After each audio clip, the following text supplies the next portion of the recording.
what I have here are three randomly selected variables. I'm going to call them A, B, and C. A is measured in meters, B is measured in seconds, C is measured in seconds. I don't know what this variable is. Maybe it's length, maybe it's distance, maybe it is radius, could be a diameter, could be a circumference, could be any type of distance in a lab. B and C also measuring in seconds. So clearly it's some kind of a time. Maybe this is the time to go from point A to point B. Maybe C is the time to go around the sun once. Could be anything. Doesn't matter. I have a series of graphs on here showing me how to graph and how to get the slope from the graph and what it means. So if I were to graph A versus B here, A is measured in meters, B is measured in seconds. I have it written down on my graph as a good student would. Slope, it's a straight line. I do a slope, meters per second. What does that mean? You use your physics knowledge. Do you recognize meters over seconds? Yes, I do. That is a speed or a velocity. Correct. So what would this lab tell us? It tells us that the slope is measuring some kind of a speed or velocity. And since the slope is a constant, straight line, constant, that means the speed or velocity must be a constant. So I look at my lab and I ask, did I have a speed or velocity that was constant throughout? And that will either confirm or ruin my idea that the slope is the speed.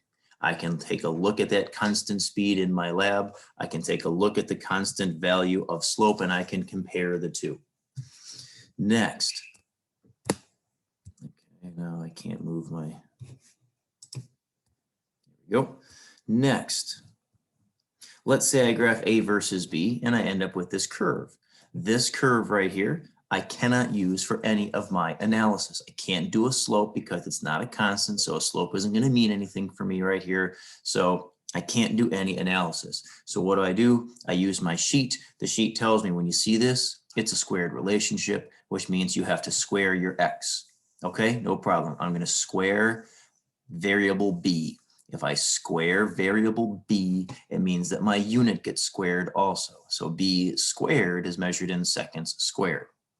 So I have A versus B squared. It's a straight line. Okay, slope, rise over run, m over s squared. There it is.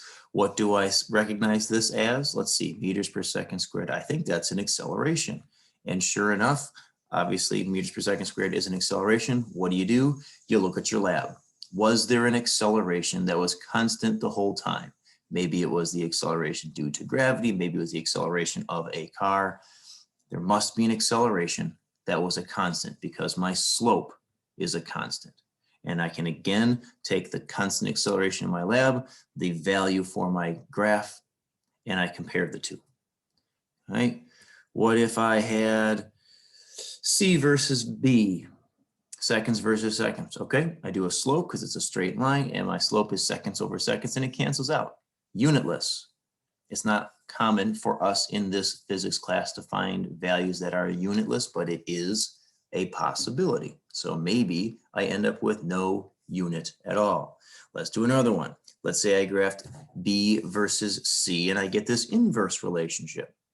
Okay, inverse relationship. My sheet literally says graph 1 over C instead. Okay. Graphing 1 over C. So if I take C and I do 1 divided by C, the unit ends up being 1 divided by seconds. Whatever I do to the variable, I do to the unit. Okay? Finding the slope, rise over run. So that's going to be seconds divided by 1 over seconds. So there is my slope listed right there below me. Right there. So there is my slope. I only allow you 1 division bar per unit.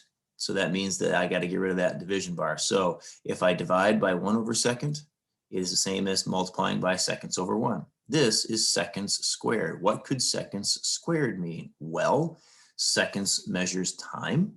And if it's seconds squared, then this must represent time squared. How would I use this in the lab? Simple. I find a time that is constant in the lab and I square it. And I can now compare it to my slope and I can see how those numbers compare. All right, how about another one? I graph C versus A, seconds versus meters. Okay, it's a straight line, so I do my slope. Seconds over meters.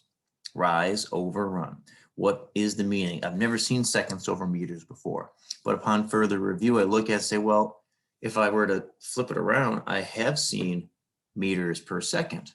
This is the inverse of meters per second. Well, meters per second is speed or velocity, and I'm looking at seconds per meter, that's just the inverse of my speed. So since seconds per meter is the inverse of meters per second, what does that mean? It means that my slope must represent 1 over speed. So I find a speed that is constant in my lab. I do the inverse of it, get a number value, and I can compare my lab number with my slope, see how they compare. I can keep on doing this with any kind of variable, with any kind of unit. It might be that we eventually get a unit that we've never seen before. I have kilograms squared divided by seconds cubed. I don't know what that means. And that's where we discuss as a group. But that's not very common. Usually we end up with a unit that we recognize. Hey, there's meters per second. I recognize that. Hey, there's meters per second squared. I recognize that.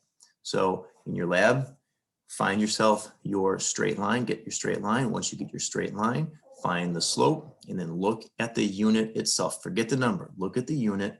What does the unit represent? And once you know what that unit represents, hey, that's a, pick your variable, find that variable in your lab, in your data table, right? This is measuring this variable. Hey, I have that variable here. We never change it. It's a constant. Constant slope, constant in the lab. Let's compare those values.